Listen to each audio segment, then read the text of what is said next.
George Floyd, when he approaches the squad car saying he is terrified to be put into that squad car, you hear him say, I think I'm going to die if they put me in there. I think I'll die if I'm put in that squad car. He was terrified. You hear him talk about that. He says he was claustrophobic. And then he asked to count himself. Let me count my way into the squad car. And he starts trying to count 1, 2, up, the manhandling, shove him into the car with the handcuffs on, and you'll see how he freaks out from that.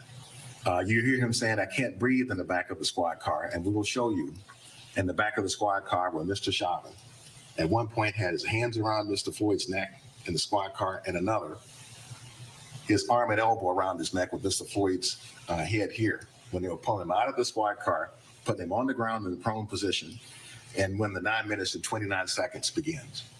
But you're also going to learn, ladies and gentlemen, at the time they put Mr. Floyd on the ground that way, there were 5 grown men, armed police officers who were on the scene over a fake $20 bill. There were 5 of them there. Mr. Chauvin and his partner, the 2 officers who shown up there earlier in the first place before Mr. Chauvin was there, and a member of the park police. There were 5 there. For a man who didn't threaten anybody, you will see committed no act of violence in any way, who didn't try to run away, and who was put in the prone position this way with 5 grown men, armed police officers present. None of that, ladies and gentlemen, we submit you will find to be an excuse for what happened in the 9 minutes and 29 seconds. We're also going to want you to learn something about George Floyd, George Terry Floyd. His family members call him Perry because he was not simply just an object of the excessive use of force of police. He's a real person. And I want you to learn something about it. At the time that he was killed, he was 46 years old. He was a father, a brother, a cousin, a friend to many. He's originally from Houston, Texas. Even before Houston, he was from my original home state, North Carolina. Fayetteville, North Carolina, before Houston, is where his family is from. He excelled in basketball and football, loved shooting hoops, even to the end, and kept himself fit that way. He moved to Minnesota from Texas for a fresh start. And the rest of this you learn about him. His work as a security guard, that he lost his job when COVID hit. He's a COVID survivor, George Floyd was. And he lost his job as his employer was forced to close given COVID. But the point to all of this is that we want you to know something about who George Floyd was as a person, because he was somebody to a lot of other bodies in the world.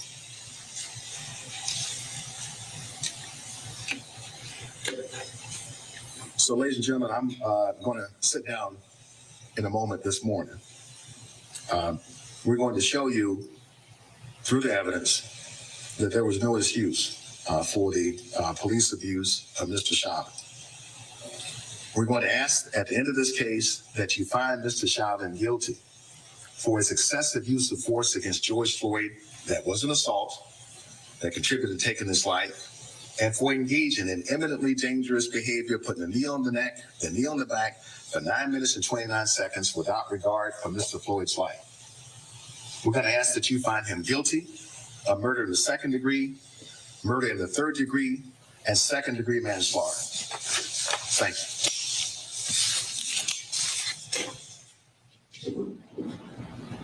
Mr. Nelson, do you wish to open at this time? Yes, sir. You may.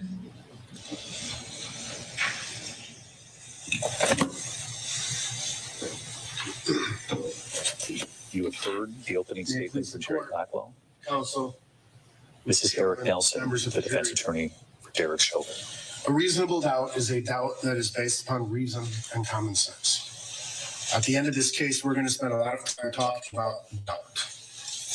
But for purposes of my remarks this morning, I want to talk about reason and common sense and how that applies to the evidence that you're about to see during the course of this trial.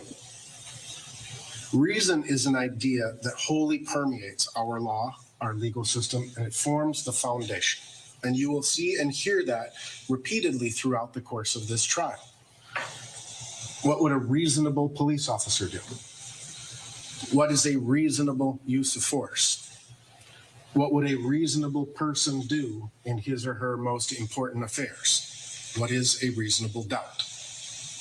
As such, reason dictates and necessitates how the evidence must be looked at and analyzed in every single case. And common sense is exactly that. It's common sense. Common sense tells you that there are always two sides to a story. Common sense tells us that we need to examine the totality of the circumstances to determine the meaning of evidence and how it can be applied to the questions of reasonableness of actions and reactions. In other words, common sense is the application of sound judgment based upon a reasoned analysis. And that's what this case is ultimately about. It's about the evidence in this case. The evidence that you will see in this case during this trial. It is, I agree with counsel for the state, it is nothing more than that. There is no political or social cause in this courtroom. But the evidence is far greater than 9 minutes and 29 seconds. In this case, you will learn that the evidence has been collected broadly and expansively. The Minnesota Bureau of Criminal Apprehension employed nearly 50 case agents, analysts, and technicians to investigate this case. The Federal Bureau of Investigation included at least 28 additional agents in their investigation. These agents combined have engaged in an extensive and far-reaching investigation. They have interviewed over 50 members of the Minneapolis Police Department, including the officers who responded to the scene after Mr. Floyd was brought to the hospital. They interviewed members of the Minneapolis Police Department command staff. They interviewed officers who oversee training and policy-making decisions within the Minneapolis Police Department. They have interviewed nearly 200 civilian witnesses in this case. Some of these witnesses saw the entire incident, some who saw a portion of the incident, many who saw nothing, and some who had some piece of information to give to the officers, and others who had nothing. These agents interviewed the numerous medical personnel who attended to Mr. Floyd, and they interviewed the numerous firefighters and paramedics who responded. Agents executed approximately a dozen search warrants in this case to gather information. And in the end, you will hear a term throughout, I believe, this case called the Bates stamp number. The Bates stamp system is a way for lawyers to keep track of the case, to make sure that we are working from the same set of documents, the same set of evidence, to preserve the integrity of the investigation. You will learn that we are approaching 50,000 Bates stamp items. So this case is clearly more than about 9 minutes and 29 seconds. As you all saw during jury selection, the witness list in this case neared 400 people. So how do we begin to analyze and organize this evidence? I suggest that you let common sense and reason guide you. I propose that every witness you will hear from and every piece of evidence that you will see or hear during this trial can be assigned to one of 4 basic locations: Cup Foods, the Mercedes-Benz, Squad 320, and Hennepin County Medical Center. So let's start at the first, Cup Foods. You will learn that on May 25th, 2020, shortly after 7:00 p.m., Mr. Floyd and his friend Maurice Hall entered Cup Foods located at 38th in Chicago. While they were there, they ran into their other friend, or Mr. Floyd's ex-girlfriend, Shawanda Hill, and he offered her a ride. You will hear from Chris Martin, who is the store clerk at Cup Foods. Mr. Martin observed Mr. Floyd. He watched his body language. He interacted with Mr. Floyd in this moment, and Mr. Martin formed the opinion that Mr. Floyd was under the influence of something. You will see the actual video from inside Cup Foods. Mr. Floyd did use a counterfeit $20 bill to purchase a pack of cigarettes. Mr. Martin realized this and first, along with another one of his coworkers named Bill Walter, went outside to the car where Mr. Floyd, Mr. Hall, and Ms. Hill were sitting. Mr. Martin asked Mr. Floyd to come in and either buy the cigarettes, exchange, or return the cigarettes. And you will hear from Mr. Martin that Mr. Hall and Mr. Floyd refused. You will hear that a short time later, Mr. Martin went back to the car a second time. He went back to ask them again, please come inside, give us the money, or return the cigarettes. And that second time, again, Mr. Floyd refused. So, at 8:01 p.m., a second clerk from the Cup Foods named Omar Kamara called 911 to report Mr. Floyd. And during that call, Mr. Kamara, you will hear, described Mr. Floyd as drunk and that he could not control himself. He's not acting right. He's 6 to 6.5 feet tall. Accordingly, Minneapolis police officers Thomas Lane and Alexander King were dispatched to the scene and arrived at 8:08 p.m. They were driving Minneapolis Squad Car 320, and they faced parking southbound in the northbound lane of Chicago Avenue and were directed by store employees immediately to the second location, the Mercedes-Benz. During this trial, you will hear evidence of what happened in the Mercedes-Benz in the 20 to 30 minutes prior to the police arriving. You will hear from Mr. Floyd's friends, Shawanda Hill and Maurice Hall. This will include evidence that while they were in the car, Mr. Floyd consumed what were thought to be 2 Percocet pills. Mr. Floyd's friends will explain that Mr. Floyd fell asleep in the car and that they couldn't wake him up, that they kept trying to wake him up to get going, that they thought the police might be coming because now the store was coming out, and they kept trying to wake him up. And in fact, one of these friends called her daughter, Miss Hill, Shawanda Hill, called her daughter, Shakira Prince, to come and pick her up because they couldn't keep Mr. Floyd awake. At 8:09 p.m., Officers Lane and King approached the vehicle, and Officer Lane approached the driver's side of the vehicle, and Officer King approached the passenger side. During the course of this trial, you will see and hear the body-worn cameras of these officers that fully capture the entire interaction with Mr. Floyd and his friends. You will see Officer Lane draw his service weapon after Mr. Floyd failed several times to respond to his commands to show him his hands. You will learn that that is an acceptable police practice.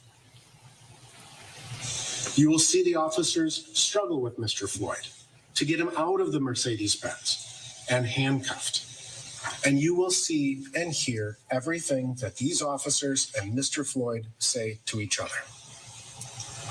The evidence will show that when confronted by police, Mr. Floyd put drugs in his mouth in an effort to conceal them from the police. At approximately 8:10 p.m., Officer Peter Chang of the Minneapolis Park Police responds. He responds to the scene to assist Officers King and Lane, and he helps in detaining the passengers. You will see Officer Chang's body-worn camera, and you will hear his interactions. This becomes important as we learn about police practices, because what you will learn is that when an officer responds to what is sometimes a routine and minimal event, it often evolves into a greater and more serious event. You will see surveillance videos near Squad 320 from a local business called the Dragon Walk that capture the actions and reactions of everyone present at that location, including evidence of further concealment of controlled substances. During the course of the investigation, 2 search warrants were executed on the Mercedes-Benz The first on May 27th of 2020, the second several months later on December 9th of 2020. BCA agents located various pieces of evidence during both of these searches, including 2 pills that later analysis by the BCA revealed to be a mixture of methamphetamine and fentanyl. This is what's called a speedball, a mixture of an opiate and a stimulant. You will learn that these pills were manufactured to have the appearance of Percocet. While standing next to the Mercedes-Benz, Officer King and Officer Lane both asked Mr. Floyd what he was on. And he says he is on nothing. Officer King and Lane escorted Mr. Floyd to the third location, Minneapolis Squad 320. The evidence will show that as Officers King and Lane escorted Mr. Floyd to their squad car, a citizen by the name of Charles McMillian walked alongside them, kind of joined them. And he was encouraging Mr. Floyd to cooperate with the officers. Get in the car, you can't win. The evidence will show that Mr. Floyd and the officers began to struggle as they attempted to get him in the squad car. And you will learn that Officers Derek Chauvin and his partner, Tu Tao, arrived to assist Officers King and Lane at 8:16 and 48 seconds, almost 8:17. Upon their arrival, the first thing that Officer Chauvin sees is Officers King and Lane struggling with Mr. Floyd. Mr. Chauvin asked the officers, "Is he under arrest?" Yes. And then Officer Chauvin began to assist them in their efforts to get him into the squad car. You will see that 3 Minneapolis police officers could not overcome the strength of Mr. Floyd. Mr. Chauvin stands 5'9", 140 pounds. Mr. Floyd is 6'3", weighs 223 pounds. You will learn that because of this intersection at 38th and Chicago is considered a high crime area, the city installs what's called the milestone video system. It's a camera that sits high atop a pole and can surveil the entire intersection. When you see these videos pulled back from afar, you will be able to see the Minneapolis police squad car rocking back and forth during this struggle. So much so that it catches the attention of the 911 dispatcher, Jenna Scurry. This was not an easy struggle. As the struggle continues, you will see and hear both what Mr. Floyd was saying to the officers and the officers' responses to him. Mr. Floyd does end up on the street and appeared to continue to struggle to these officers, so much so that they considered applying what's called the maximal restraint technique. It used to be called the hobble or the hog tie. Mr. Chauvin used his knee to pin Mr. Floyd's left shoulder blade and back to the ground, and his right knee to pin Mr. Floyd's left arm to the ground. Officer King was placed below Mr. Floyd's buttocks, and Officer Lane was at the feet. And you will see and hear them continue to struggle with Mr. Floyd as he's attempting to kick. You will see and hear that a crowd begins to develop, watching and recording officers, initially fairly passive. As the situation went on, the crowd began to grow angry. But here's what you will also see and hear. You will see and hear the conversation between the officers behind the squad car. The crowd is not aware of what they are saying and doing. You will learn that several bystanders, including Donald Williams and Genevieve Hansen, they grew more and more and more upset with these officers. You've seen it this morning. But you will also see it from the perspective of the police officers. As the crowd grew in size, seemingly so too did their anger. And remember, there's more to the scene than just what the officers see in front of them. There are people behind them. There are people across the street. There are cars stopping, people yelling. There is a growing crowd and what officers perceive to be a threat. They're called names. You heard them this morning. A fucking bum. They're screaming at him, causing the officers to divert their attention from the care of Mr. Floyd to the threat that was growing in front of them. At this location, questions emerge about the reasonableness of the use of force. And this will ultimately become one of the decisions that you have to make. To answer these questions, the Bureau of Criminal Apprehension, the evidence will show that the Bureau of Criminal Apprehension investigated the Minneapolis Police Department's training and policies. You will learn about things such as the authorized use of force, proportionality of force, excited delirium, defensive tactics, including prone handcuffing, neck restraints, maximal restraint technique, the swarm technique. You will learn about rapidly evolving situations and the Minneapolis Police Department's decision-making model. You will learn about crowd control, medical intervention, de-escalation, procedural justice, crisis intervention, and the human factors of force.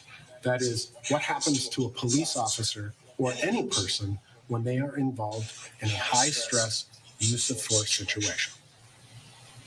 And you will learn that Derek Chauvin did exactly what he had been trained to do over the course of his 19-year career. The use of force is not attractive, but it is a necessary component of policing. The evidence will again demonstrate that the Minnesota Bureau of Criminal Apprehension conducted 2 searches of Squad 320. You will learn that in the second search of Squad 320, agents recovered several pieces of partially dissolved pills. You will learn that these pills were again analyzed, were again shown to be consistent or similar to the pills found on the Mercedes-Benz, and that they contained methamphetamine and traces of fentanyl. Moreover, these pills contained the DNA and saliva of George Floyd. Which leads us to our final location, Hennepin County Medical Center. The evidence will show that officers made 2 calls for emergency help. Those calls were within 1 minute and 30 seconds of each other. The first call, officers called for paramedics to arrive code 2 because Mr. Floyd had a nose injury. He was bleeding from the nose. That occurred during the struggle. Mr. Floyd banged his face into the plexiglass partition of the squad car. You will see the blood evidence in the squad car. That first call came at 8 o'clock, 20 minutes, and 11 seconds. The second call was what's called a stepped up call or a code 3 call, meaning get here as fast as you possibly can. That call was made and placed at 8 o'clock, 21 minutes, and 35 seconds. You will learn that paramedics arrived on scene at 8:27 and 18 seconds, just 19 minutes after Officers King and Lane arrived, within 6 minutes of it being called a code 3, and they did what they refer to as a load and go because of the crowd. They came, they picked up rather than attempting to resuscitate him or treat him on the scene, they loaded him into the ambulance and they drove to a location several blocks away to begin their resuscitative efforts. And you will hear and learn that Officer Thomas Lane accompanied them for part of that time. You will learn ultimately that Mr. Floyd was transported to the emergency department at Hennepin County. Efforts to save Mr. Floyd were made at the direction of Dr. Bradford Wankeed Langenfeld. Again, he took important tests. He ran blood samples and blood gas samples. He took obtained very important pieces of information. And you will learn that later that evening, Mr. Floyd was pronounced dead. The evidence will show then that Dr. Andrew Baker of the Hennepin County Medical Examiner's Office conducted the only autopsy of Mr. Floyd. And you will hear of several interviews that Dr. Baker had with law enforcement, where he discusses the cause and manner of death and what that actually means, according to what he saw present in Mr. Floyd's body. And some of this evidence is extremely important to the final determination of Mr. Floyd's cause of death. The medical findings include things such as the blood gas test that was taken at HCMC that revealed Mr. Floyd had an exceptionally high level of carbon dioxide. Dr. Baker found none of what are referred to as the telltale signs of asphyxiation.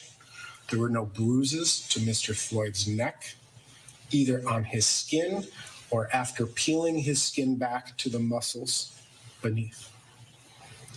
There was no petechial hemorrhaging. There was no evidence that Mr. Floyd's airflow was restricted, and he did not determine to be a positional or mechanical asphyxia death.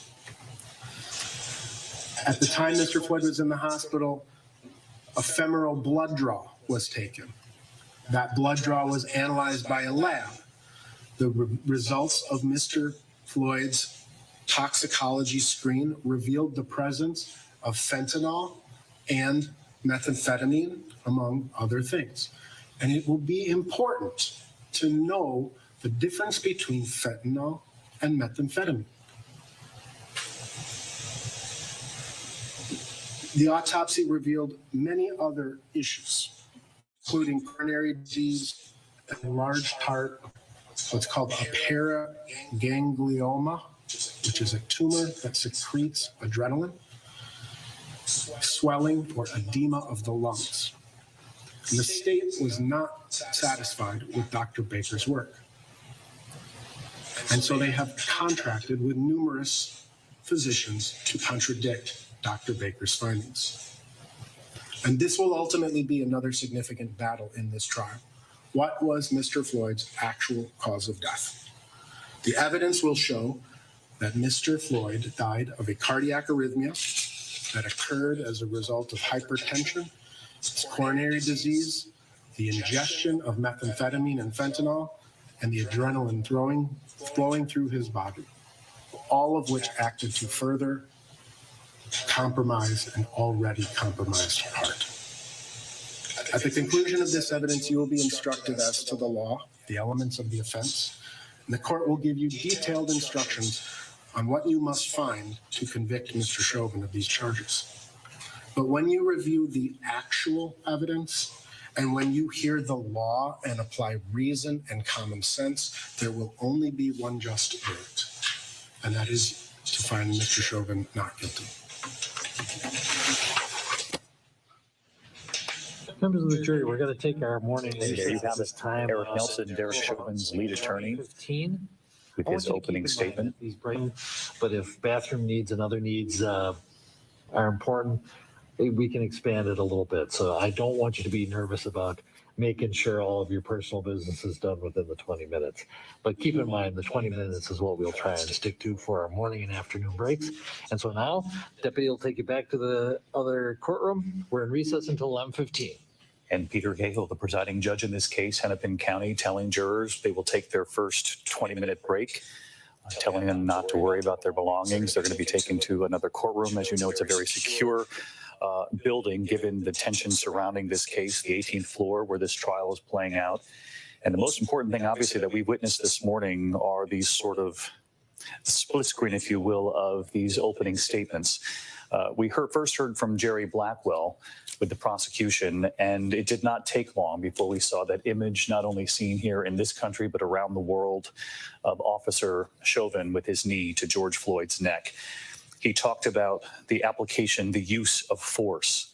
He talked about how the jurors would witness not only the image you see on your screen, but that video. And in fact, he played 9 minutes, 29 seconds, and played in his opening statement 8 minutes, 38 seconds of that video.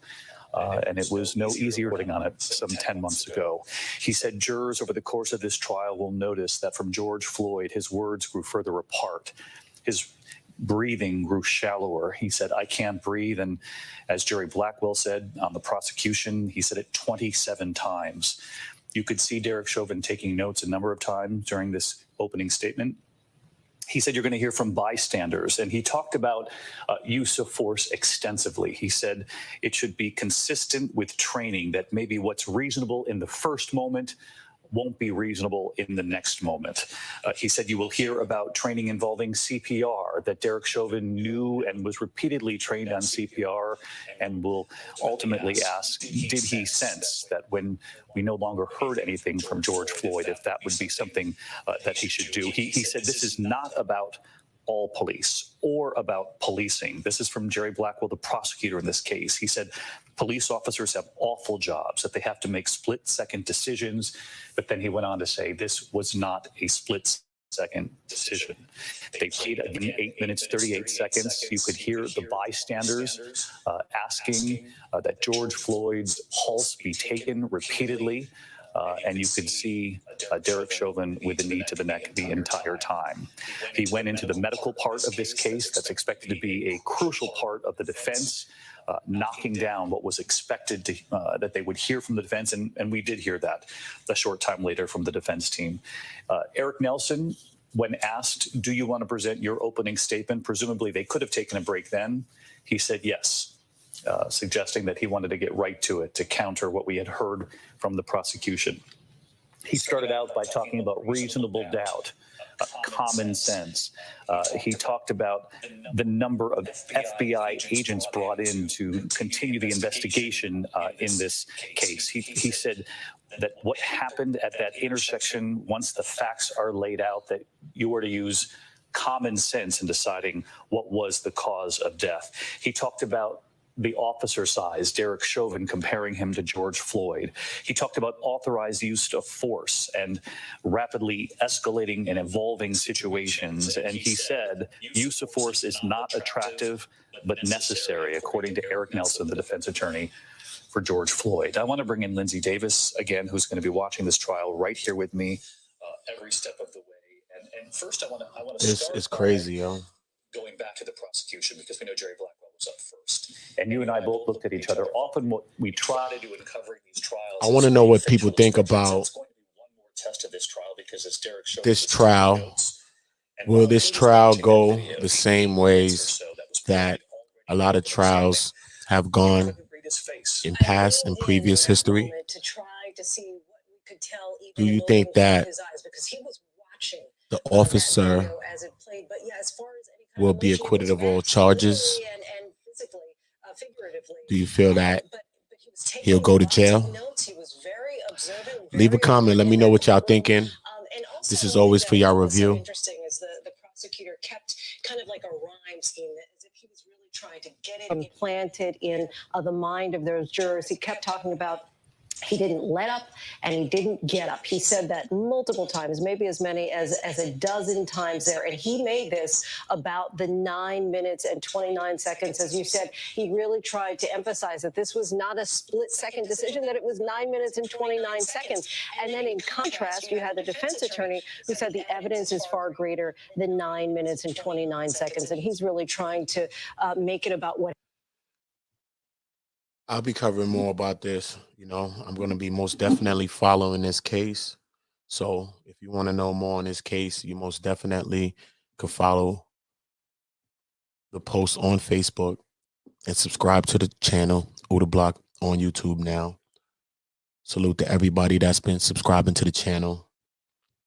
And we will be live in a little while with more updates on this case, because I'm hoping that there's justice for Floyd and his family, and that another Black family doesn't have to live with this for the rest of their life and see the people that killed their family member get away like it always happened. And this has always happened throughout history. This is not a new thing. It's been happening. So I'm hoping for justice for Floyd.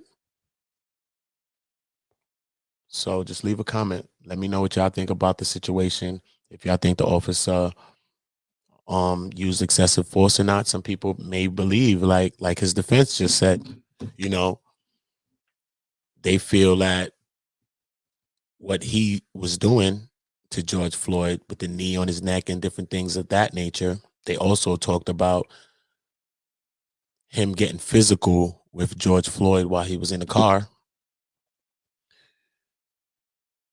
But they said that it didn't lead to certain contusions and stuff, but he's dead. So, I expect his defense to make their best plea, whether wrong or right. But that man is dead and his family is grieving. And in these situations, the officer is usually freed. And usually through these situations like this, the officer is paid throughout the whole situation as well, whether wrong or right. It depends on the situation.